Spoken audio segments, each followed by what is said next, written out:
The United States and Somaliland are two countries which have a lot more in common than you might think. Hello? The YouTube content police?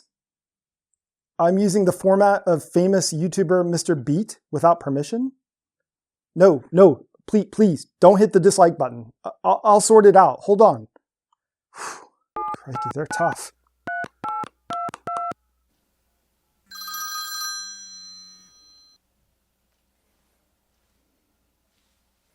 Hello, this is Mr. Beat speaking.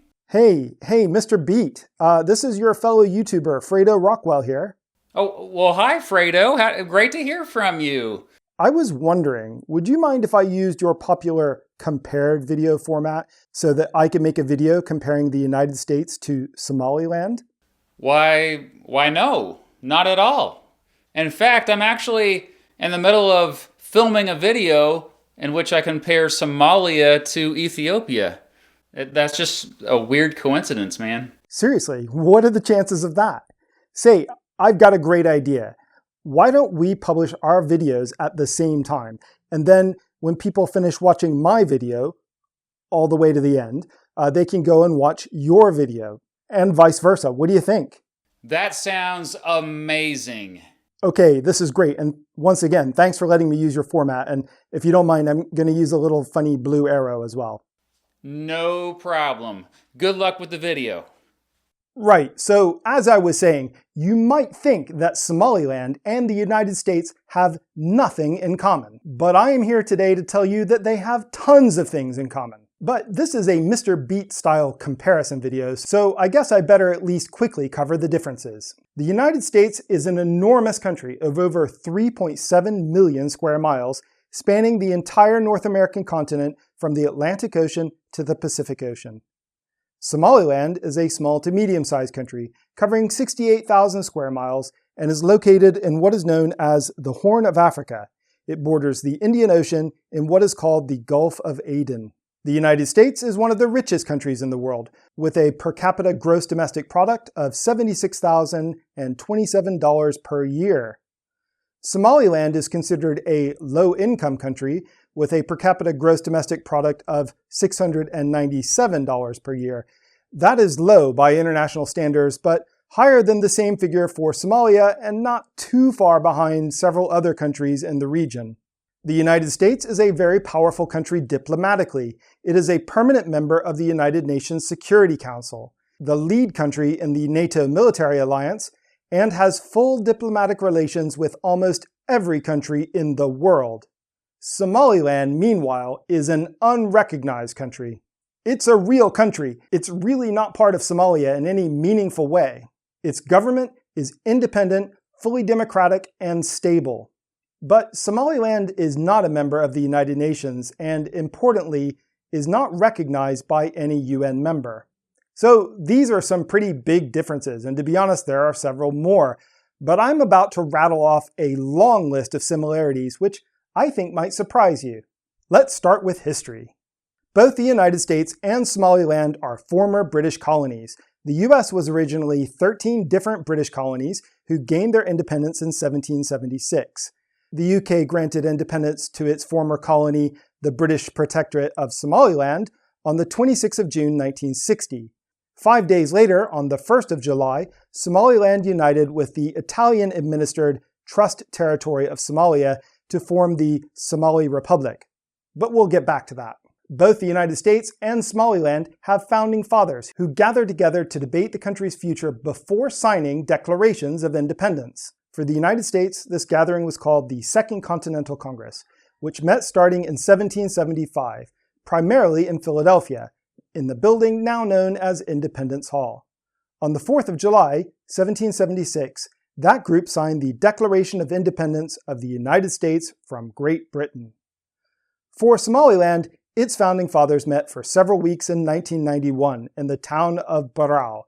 The Somali Republic, which British Somaliland had joined in 1960, and which, by the way, had since renamed itself the Somali Democratic Republic in 1969, was in a very bad state by then. A dictator named Siad Barre had been running the country for decades, and in the few years leading up to this, Barre launched genocidal attacks against an ethnic group which makes up the majority of the population in Somaliland. Things were bad all over the country, though, and in 1991, the government of the Somali Democratic Republic, based in the south in the capital city of Mogadishu, collapsed into civil war. With no government left to protect them, the elders living in the territory, which had, for 5 days in 1960, been an independent Somaliland, gathered together in Barre and decided to reassert their sovereignty, signing this Declaration of Independence.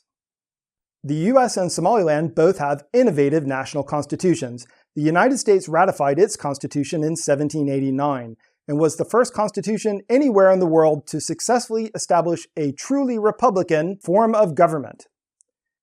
The Somaliland Constitution was ratified following a national referendum held in 2001.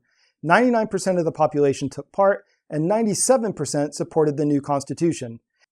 This new constitution has been a huge success, as, just like in America, the Constitution really matters in Somaliland.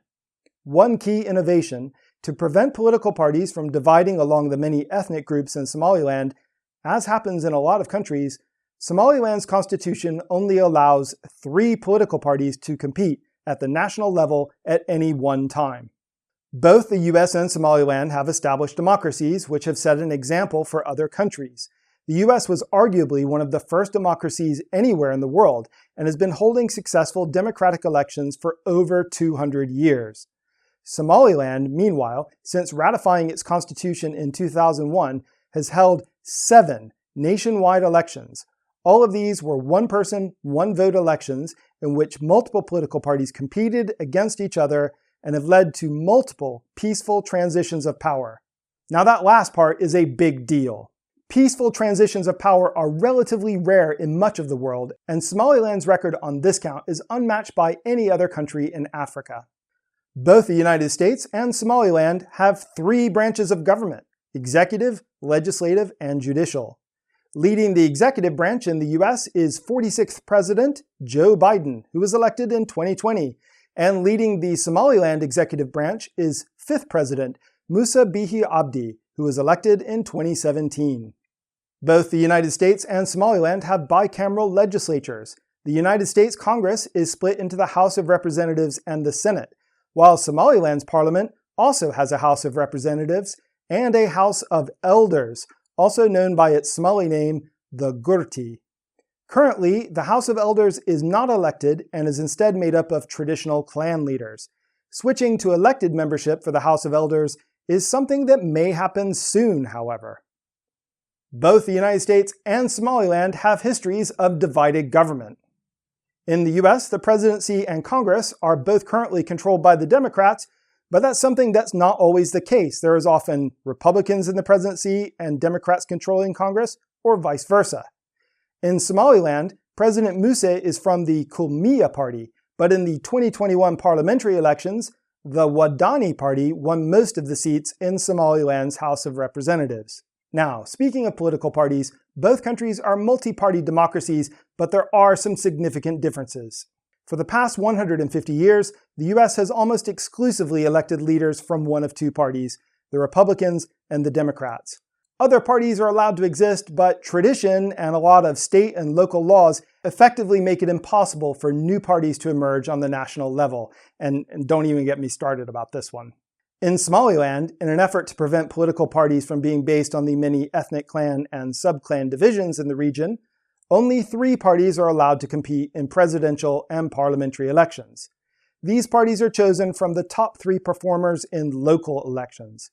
Eventually, if new parties emerge and make it to the top 3 at the local level, they are meant to take their place at the national level. This is actually a live issue at the moment and is causing some controversy, so I'm not going to talk about it more now, but I may cover it in another video. So that's a lot about politics that the US and Somaliland have in common. Let's talk about some similarities in other areas. Diplomatically, the US and Somaliland are very different, and as I mentioned earlier, no other country currently recognizes Somaliland. But both the US and Somaliland are keen allies of Taiwan. US House Speaker Nancy Pelosi famously visited Taiwan recently to show her support for the mostly unrecognized country, which claims to govern all of China but doesn't really. Like the US and Taiwan, Somaliland and Taiwan also have very cordial relations and recently agreed to very strong diplomatic and commercial ties. After all, both Somaliland and Taiwan are stable democratic countries which are not recognized by most countries in the world. Come to think of it, maybe I should have made a video comparing Somaliland to Taiwan. Oh well, too late for that.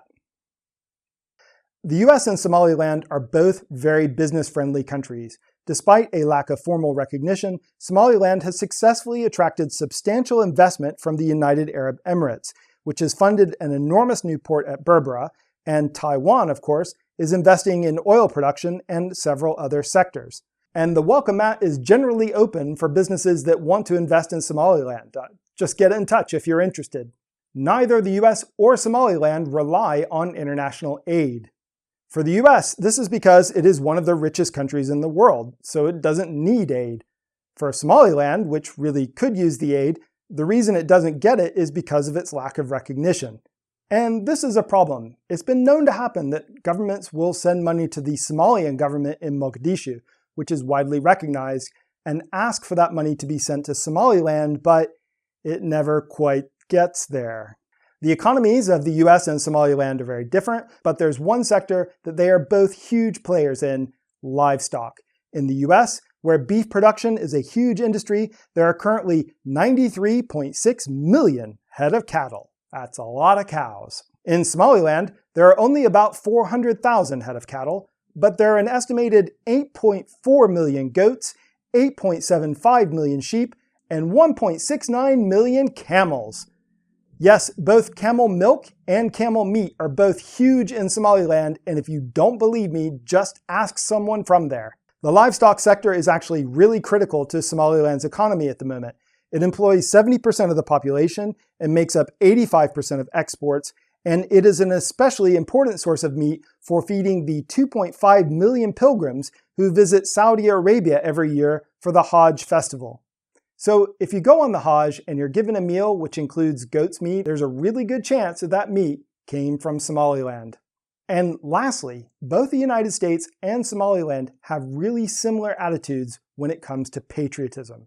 As an American living in Europe, I'm very aware of how odd American patriotism can seem to people in this part of the world. We Americans don't just love our country, we seem to want to tell everyone how much we love our country. We're also really keen to discuss the ideals which make America what it is, even when we fall short of those ideals. And the people of Somaliland, in my opinion, have a very similar attitude. Somaliland only exists because the people who live there believe in what it stands for: peace, democracy, and the rule of law. And if you ask anyone from Somaliland to tell you why they're proud of their country, you better be prepared for a pretty long conversation, because usually they have a lot to tell you. And to be honest, they have a lot to be proud of.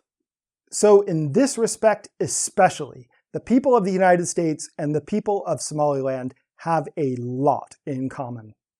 I could keep going, but I'm going to stop there. If you're interested in learning more about Somaliland, I've made 5 previous videos. They're pretty easy to find on my channel, so just go and have a look. And if you're visiting from Mr. Beat's channel, hello, welcome. I make lots of videos about interesting political, historical, and geographical situations from around the world.